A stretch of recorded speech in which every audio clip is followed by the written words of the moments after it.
அனைவருக்கும் வணக்கம்.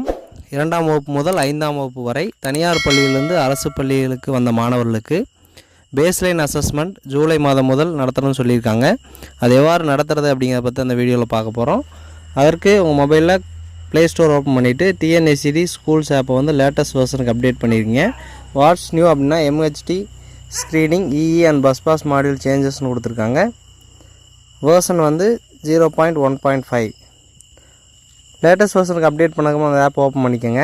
User name password அப்படிங்கிற இடத்துல உங்களுடைய 8 டிஜிட் யூசர் ஐடி பாஸ்வேர்டு கொடுத்து லாகின் பண்ணிக்கோங்க.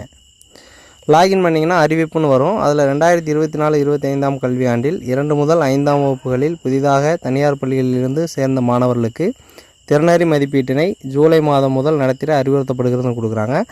க்ளோஸ் பண்ணிக்கோங்க. க்ளோஸ் பண்ணிவிட்டு இப்போ எண்ணும் எழுத்தும் அப்படிங்கிற மாடியில் கிளிக் பண்ணுங்கள். கிளிக் பண்ணிவிட்டு அதில் கிளாஸ் ரூம் டீட்டெயில்ஸ் அப்படிங்கிறதுல போயிட்டு உங்களுடைய கிளாஸ் ரூம் கரெக்டாக இருக்கா அப்படிங்கிறத பார்த்துட்டு கிளாஸ் ரூம் டீட்டெயில்ஸை அப்டேட் பண்ணிக்கோங்க.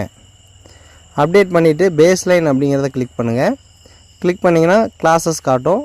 அதில் கிளாஸ் அண்ட் சப்ஜெக்டை கிளிக் பண்ணுங்கள். கிளிக் பண்ணிங்கன்னா உங்கள் ஸ்கூலில் புதுசாக தனியார் பள்ளியிலேருந்து எந்த மாணவர் வந்திருக்காங்களோ அந்த மாணவரோட நேம் காட்டும்.